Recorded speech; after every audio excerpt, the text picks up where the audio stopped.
don't like globalization. But we believe in globalization.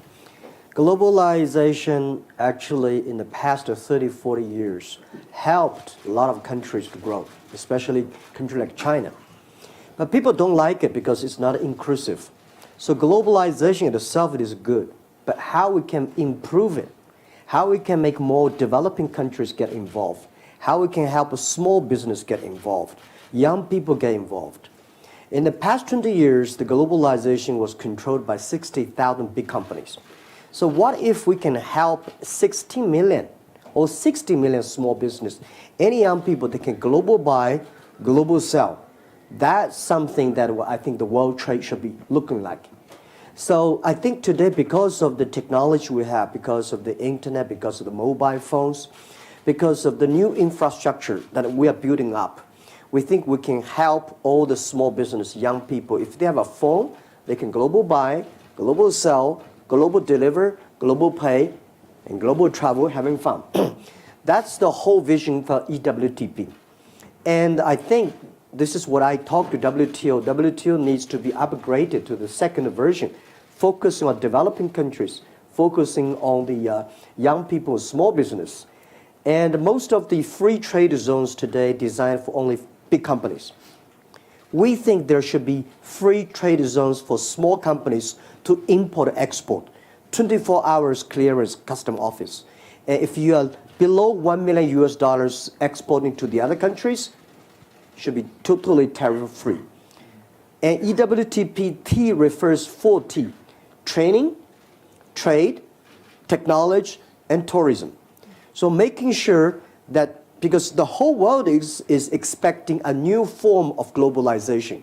I don't think, the model in the past 60 years that all the government make decisions how to do business and the business follow. Next 30 years should be the business make decisions, government supported. So this is EWTP, it's a private driven, and that's why we go one country after one country to convincing the country has the vision, the convincing the government has the wisdom and the courage to support the young people, small business. This is the whole vision. So one person you have convinced is President Kagame. You've signed up for this. Mr. President, why did you sign up, and what are the expectations you have of this for Rwanda? Well, to begin with, it was a great opportunity that came our way. Thank you, Zeni, for, first of all, inviting us here and moderating this session.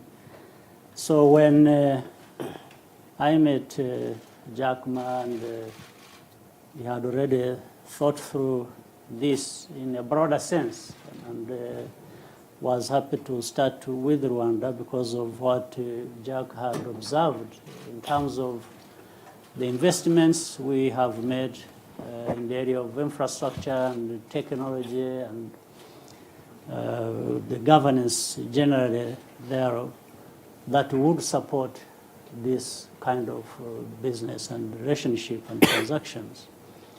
So we have already started, and what is happening on the ground is very exciting because the young people and what Jack has just said, this is a relationship that brings in the otherwise marginalized, levels of society, the young people, the farmers, and this has helped bring them in connection directly with the consumers.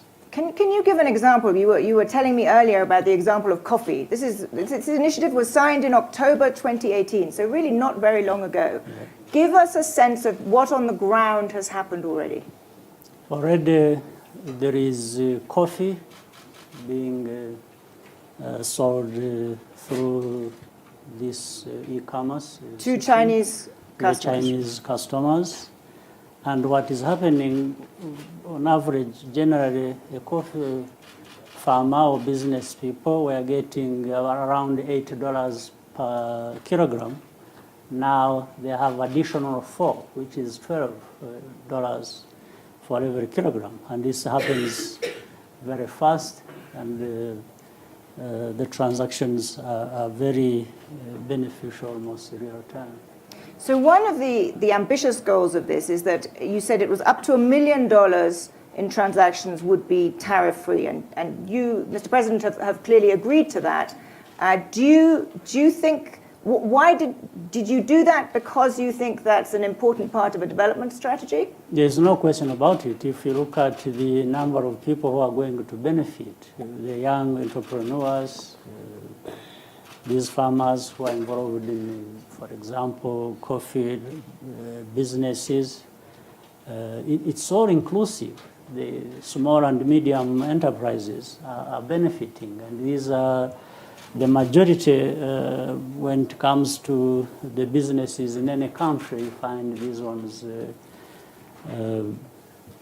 put together hold more than any other level that you can think of. And where, Jack Ma, what's the scale of your ambition with this? You have signed up a couple of countries so far. You're going country by country, but is your goal to create an alternative global trade system? Well, we want at least giving some values to the new global trade system because of the technology. I never expected that Africa could be so huge. This is in 2 years, I've been to Africa for 3 times. And when we started to sell the coffees, 2,000 packages of coffee, we put online, and within 3 days, all sold out. And I said, wow. And we even did not have a lot of promotions. I giving the some coffee to my friends. They tried it, and they said, Jack, where did you get this? I said, you guess. And I said, Rwanda. I said, are you really? Then we think this year, at least for coffee-wise, we can sell 120,000 packages. And for those young people, when they have mobile phones, not only for computer games, not only for making phone call Twitters, they should do business. So that's we think will be covering all the countries. So let's posit you're successful, and this grows and is a big part of trade. It's a lot of countries. Mr. President, would you worry about having a trading system focused on one company? Well, before you worry about that, I am happy that what is happening is more inclusive on the other side of the beneficiaries, where in fact it has more or less democratized benefits in terms of, when I said the small and medium enterprises or other players individually being directly connected with the consumers on the other end and benefiting. I think that's huge. It's like we are here talking about hundreds of millions, later on running into billions of transactions involving more and more people every day in this and benefiting. Before you worry about one individual or one company or two that are doing that, I'm also looking at the benefits on the other end, where the numbers are unprecedented. Would you want down the road other companies to be doing the same thing? I'm not worried about that. I'm worried about getting the small and medium enterprises and individuals. There are hundreds of millions and billions getting better for what they are doing. So now That's very good.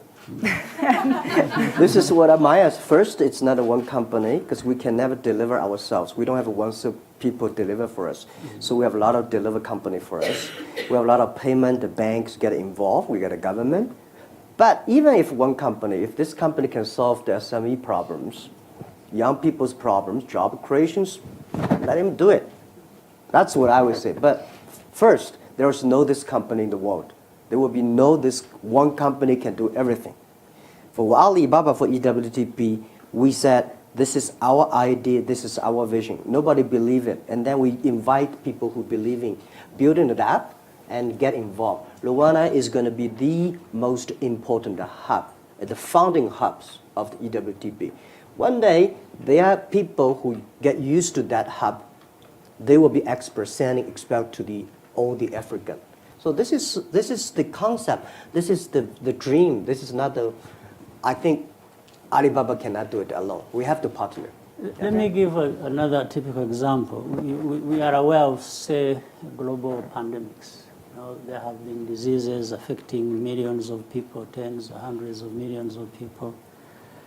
When we get medicine, if we go to medicine, and the medicine is accessible, it's affordable by the majority, do I start getting worried about the source of this medicine?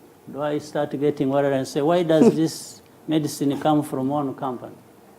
No, I'm happy that people are getting treatment and in their numbers, and it's accessible and it's affordable. So for me, from this end, maybe for the other end, it's for Jack Ma to answer that question. I was going to quickly ask him But for me, from that. the other side, I'm happy. I was just quickly, and I'm going to then open to the audience. I was going to ask from the other side, when you talk to other potential partners, and let's be honest, we are in a world of, rising tension on tech matters between the US and China.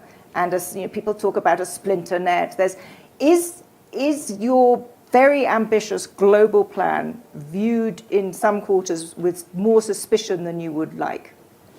Well, today the world is full of suspicion and full of worries. To me, to us, it's an opportunity. I don't believe over 200 countries, everybody is puzzled. Every country is worried. But Europe is something worried to me because the worried Europe. The worried The worry worries Europe. Right? The European people just worry too much. Privacy, security. Is there any rules? What happens if this and that? So I'm happy President Kagame, he's not following Europe and embrace the future. Because people here in Europe, I was here, everybody talking about how can we regulate it? How can we protect? There's nothing can protect you unless you have the capability of knowing the technology. So that's why we don't go to America first. We don't come to European countries first. We go to the country who believe in first. We go to Africa and they say, wow, people say, impossible. How can Africa be successful? I said, I heard this question and challenge again and again when I started my business 20 years ago in Alibaba. Everybody say, how can Alibaba be successful in China? In China, no internet. Government banning, rules, laws, no credit cards, no logistic. We say, if there's no, let's build it. If there's no credit card, let's build a payment system. If there's no logistic system, let's build a logistic system. So we are not fighting for tomorrow. EWTP will never be success tomorrow or today. We'll probably succeed in 10 years, 20 years. So we should have, if you have a patience, we believe if you really create value for the others, more people will join in. So this is always we believe. I have lots more questions I'd like to ask you, but I think I'm going to open now to the audience. Yes, gentleman here, second row. Hi, my name is Could you briefly introduce yourself and keep it brief? Hi, my name is Youngmin. I'm global shaper from Korea. Personally, I'm working for Google. I have many questions about tech industry happening right now. As you know, as digitalization is accelerating, we produce more and more data. But the thing is, the data itself is collected and centralized to specific country and specific company. So how can you solve this data centralization issue? Thank you. Data center. Centralization. Do you want to take that or should we? Yes, very briefly, and then we'll move on. Yeah, I think first, everything we worry today will be solution. If we cannot solve it, somebody will. If I cannot do it, my kids will do it.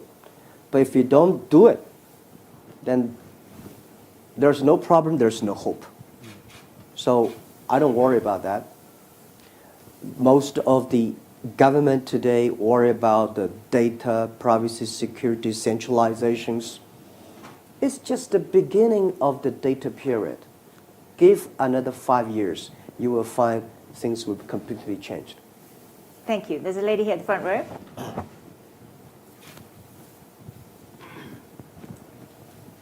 Hi, Maliha Kadir. I'm a YGL from Bangladesh. I have a technology startup where we are doing ride sharing and various consumer-centric services online. So I'd be curious to hear about your experience from the early days of China. If there's one factor that you had to pick that really spurred consumer adaptation where the hockey stick came, what would that be? Well, unfortunately, at the beginning of Alibaba business, no people come to buy. A lot of people come to sell. And we buy all the garbage they sell to tell them it works. And then more people start to sell good things, and then the system goes. Very important is making sure, because first I remember the first month, we saw a lot of sellers on our site, and the things that we don't know what, nobody will buy them. So we buy them because the price was low, they're testing, so we buy them, put in the other room, we never open it. And then people say, wow, it really works. And then the system starts to work. So, and then you improve your products, your services, there it goes. Thank you, very concrete. Yes, lady there, the check jacket, yeah. And then. Hi, I'm Arij from the Bahrain Development Bank. I just sort of have a comment and maybe just sort of a curiosity to say that in regards to being afraid of just one company. I think there always has to be the first person that does it, and then I think that there maybe other platforms will follow. I think the other point is that in terms of, is there a plan of integrating? For example, you said you can't do it all up yourself. Would there be a plan to help create those side businesses that can help support the platform in Rwanda? And is there a plan for that from the way you're coming in your experience, or is that just going to come organically? That's a very good question. We are very sure EWTP should be an ecosystem. We are building up a platform, so bringing more people. Luckily, we have President Kagame's courage and say government will do anything to support their own Rwanda's young people, small business, and custom office, all the things. And then the next step we do is to do a lot of training. We invited and actually President just sent 20 very high-level Rwanda minister levels to come to Hangzhou, our base. That we're training them for 1 week.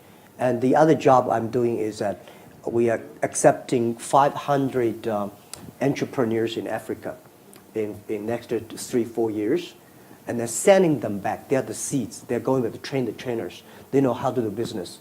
And then we will also encouraging all the logistics company. The other challenge that probably I will discuss with the president later is about how we can. There are over 40 or 50 countries in Africa. Every country have a board and rules, and how can we do the transport logistic freely, right? So when we arrive in Rwanda, it's okay, but how about the Rwanda go to Kenya, and Kenya to the Ghana? This is a great opportunity in the world, in Africa. 1.2 billion people. They need the things to move fast. They need the government coordination. President Kagame, maybe you'd like to add to that, Yes. both on the complementary policies and this really important question of how this works across African countries. Yes, I was going to come to that. If you look at the e-commerce as has been working, and you see, for example, that the online transactions, Africa benefits about $10 billion, and yet these are trillions of dollars on the market. So there's a lot of work to do. There is a lot of growth space to be undertaken in this, because it involves about 20 to 30 million people in Africa, yet there are billions across the world. So we need to grow that, both in terms of money and the people who are using that. But at the same time, if you look at how Africa is moving forward, recently we agreed and signed African Continental Free Trade Area, which covers 44 countries of 55. So that's good progress. Yet we are yet to consolidate the 44 countries sort of customs union. But that has implications, and therefore, these transactions, as they happen, are playing into a much bigger market. And recently, there's also another move to create a single digital identity that will bring in all Africans and have standardized policies to do with that. All that serves these kinds of... Helps to make that much easier. It makes it much easier. So already things are happening within countries themselves, but then across Africa. So the end goal would then be a free trade area, particularly for small businesses, done with digital identity cards across Africa. Yes. That's a pretty bold goal. Yes, lady here, second row. My name is Funega Munchane. I'm a young global leader from South Africa. I have two questions. Firstly, just to confirm that while at the beginning the flows would be between Africa and China, that this can end up being a platform that helps Africans trade with one another. The second question to President Kagame, what advice would you give to other presidents on the continent who might be reluctant to join the platform? Yeah, so first question, yes, it is from China to Africa first, because China has 1.4 billion people. And China, I convinced my ministers and prime ministers, is give us some chance to test, right? So they say, all right, this is the first time they give us the experience to test. So we import more from Africa. But every hub finally will connect. So we have a hub in Africa, Rwanda. We have a hub in Belgium. We have a hub in Malaysia. We hope from Rwanda to Malaysia to Belgium, in the future maybe Thailand, we'll also do things like that. And then there will be more hubs in Africa. And then Africa internal can go. All the hubs will be connected. That's the plan. Yeah. Mr. President, what would your advice be to perhaps more reluctant presidents? No, I think the best way to approach it is to, and maybe to deal with any other problem like that, is to show people what they benefit by doing certain things and what they lose by not doing so. This is the only thing we can do. There's another, and I'm sure all African leaders and other Africans want what works for them, what can benefit them. I think there are many cases we can learn from before where Africans have come together and have agreed to do certain things because they know that is what the Africans want and that's what benefits them. So I think the discussions are already ongoing. This is why in forging an African continental free trade area, there were discussions before that. They understand the implications, they understand the benefits. So that's why so many signed up. In a single day, we had 44 countries of 55 signing up to that. The others, I'm sure, will be coming on board. Maybe they have different issues they have to overcome as we get along. So it's not that we wait for everybody before we move forward, but we move forward with those who can and want to move forward, but we keep trying to show the others that if we moved together, these are the benefits. If we don't, these ones benefit and these ones don't. So that's what we are doing. Thank you. There was another question here. Yes, lady in the second row, and then gentleman in the third row. It's actually a question to both of you. I'm from India in healthcare, but it's not related to this.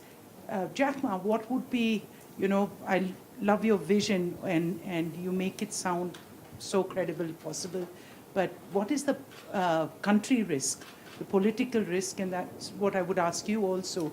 Suppose, at the next president doesn't subscribe to this, that's one, and I think that we've seen that in India, that opened up e-commerce and really adopted it, and all of a sudden, the pressure of the local traders that said, this doesn't work for us, and all of a sudden they've changed the rules. So what happens at that time? Great question. Gentleman. Well, that is why I'm quite busy flying around and meeting all the presidents and PMs. And my colleagues say, are you a business people or are you a politician? You're talking to everyone. In Africa, the hope for every developing countries, the 4 E, I say 4 T's and 4 E's. E, first, You have to have education. Every country from now on have to think it through, that the current education system that we teach our kids will not be able to create jobs for our kids in the future. Because robots, artificial intelligence, they will be much smarter. So everything you teach the kids how to remember, how to calculate faster, is gone. So the education. Second E is entrepreneurs. We have to have a lot of entrepreneurs who believe in the future. And the entrepreneurs believe in the future than most of the other. If they do not believe in the future, they will never be able to become an entrepreneur, right? The next is infrastructure, not infrastructure. We should put electronic infrastructure, right? So making sure that every young people can be able to reach the internet. It's as important as the, and the fourth is e-government. We are pushing government on the internet. So I met over 20,000 government officers 2 years ago, 1 year. That's just like I'm meeting government officers every day. My job is I don't want any policy, anything, just this is the way we do business. And then you see the young people, the young government officers, they started using mobile phone, they think it's good. And it will come.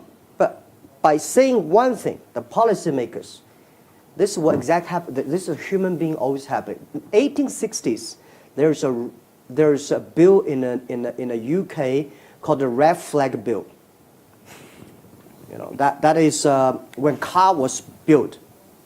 The horsemen at that time called white-collar person. They hate this. They went to the government and say, "Stop the cars. The cars will kill people on the road. And if you let the cars come, all the horsemen are losing jobs. The society is going to." Then the government passed a bill called the red flag. There is a red flag in front of every car that you are not allowed to drive more than 7 miles per hour. And you have to follow a horse. That stopped the industry. So this is what I think a lot of government is doing that. And our job is to make them online, so they cannot do that. Well, on my part, I'm in politics, but without the standard definition of being a politician. Because I understand also that my reason for being in politics is actually to enable business people do business and succeed. Second, people are elected, they become leaders because they, among other things, tell people what they intend to do, they want to bring change or no change to something. But the voters also, who vote people out of power or bring them to power, do so on the basis of what they believe in, whether this change is good for them or the status quo isn't good for them.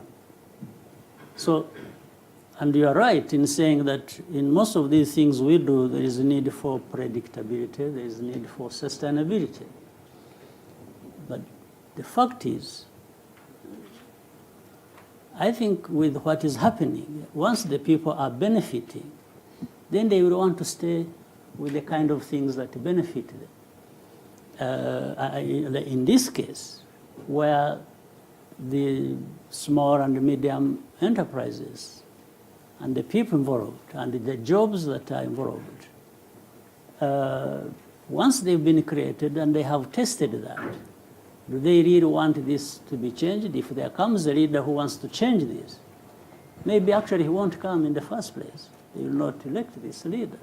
Or if he's there, if he wants to change these things that benefit them, he may end up in trouble. So, but we have to do what we think is good and works. And Yes, this is an extraordinarily bold initiative. I know there are lots of other questions. I'm so sorry we're out of time. So unfortunately, we have to leave it there. But at a time when, as you say, there is a lot of worry in Europe, it is great to hear of such a bold and ambitious strategy. Thank you very much, Jack. Thank you. If you would just wait and let our two speakers leave, that would be great. Thank you.